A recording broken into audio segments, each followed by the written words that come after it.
Joined by Susanna Hudson and Carly Bengtson from London Scorpions. Susanna, we are making a bit of a habit of this year, at, both at international level but also at club level. I keep saying you must be delighted, but really, as the overall champions as well, thrilled. Oh, it's just incredible. It's been the best year of touch. I just said that in our little chat. Best year of women's touch I've played in this country.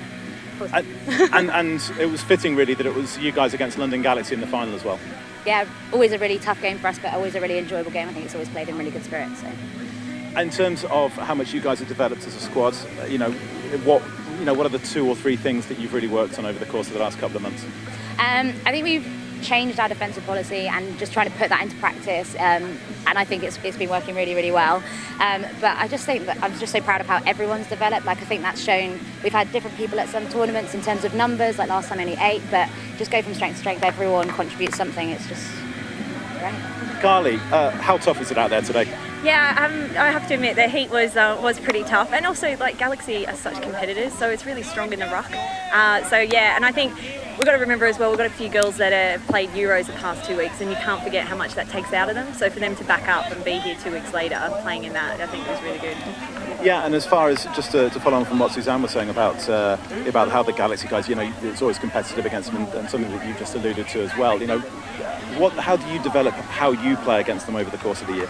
I think we get a few opportunities to play against them. There's we also play sometimes against them, both being in London, we play against them midweek as well.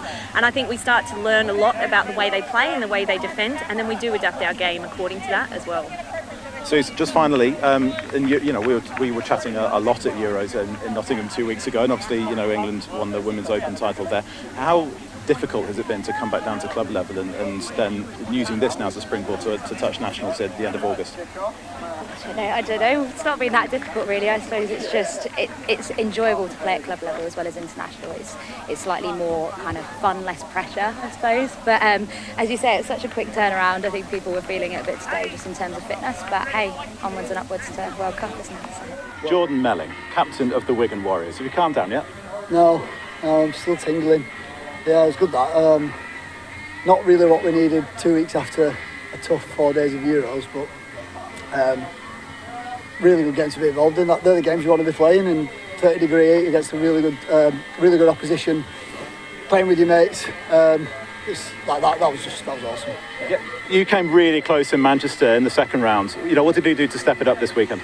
We had a few more players playing, which helps. We didn't really change much. I think a couple of the lads have just learned a few things from Euros, maybe intensity-wise, composure, those big games, those tight games. I think experience more than anything. But yeah, not a massive deal really. Talking of experience, the winning touchdown scorer, Ryan Mimchik, your fellow England Men's Open player. Ryan, when the ball's coming in your direction there, what's going through your mind? Are you just praying to not drop it in that situation? My mind, I have no master plan, nothing at all. I'm just a bit happy to be out there, and as you pointed out, at my age and with my experience, it's really good to be out here in the sun running. It's good to be walking, yeah, it's lovely. So yeah, no pressure. It's great playing with these guys. They take all that off you, and you probably can hear on most of the cameras that Jordan shoulders a hell of a lot of that pressure, I think, and responsibility. Yeah, when you're going into the drop-off, and that's it, when the full-time whistle went, and it's all tied up, what was he saying? What were your coaches saying? What was everybody saying in the huddle before going into extra time? I think just composure, taking your time, thinking about what you've got.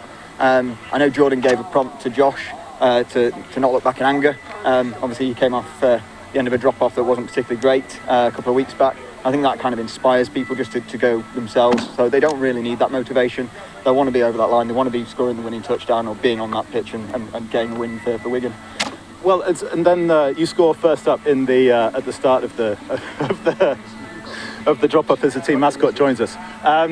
You score first and then concede straight after. So, it was almost elation followed by what? I mean, it's tough. It is tough. It's a tough situation to sort of deal with, but I think you've got to be in the mindset that you are going back on. They are going to score. Like, there's nothing you can do in the box. Like, they're not going to hear us saying we're going back on. It's not having no confidence in my team. A couple of them are as fast as a cannonball, aren't they? Oh my God. Yeah, all I said to the lads in the box is we are going back on. We are going back on. We're going to go back on and we're going to score. I think it's just having the mindset that you're going to go back into there. And there's definitely no maybes in the extra time, especially when it went down to the 3. But the likes of you, Ryan, George Price, you've had some other people come in from outside Wigan.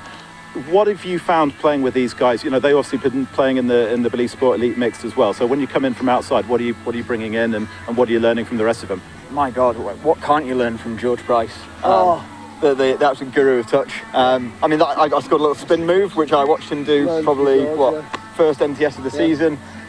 George is brilliant in those situations, and I think we're very lucky in that we've got such a variety of players. People coming from league, from union, from various other sports. So it's fantastic to have that, and sometimes you need that to kind of get a calmness to stop him going supersonic, really. Well, tell you what, go and have a champagne supernova in the bar. Go and get your trophy, and congratulations. And you have left the best till last, Jordan. So just finally, in terms of your overall season, what can you say about it? Well, it's not finished yet. I mean, I suppose the club team is finished. I thought we were pretty disappointed in the mixed. These guys were sublime, but I think really happy with how we performed in the Euros, and then today just capped off a really good club season. But you know, we've still got a job to do for North West, and today was preparation for that. We've got a national title to defend, which we really want to bring back up north, and then State Cup. So season's not finished. We've got next job in it. Next job, absolutely. Into it. Well, very many congratulations, lads. Go and get your trophy and enjoy the beers. Thank you very much. Thank you very much.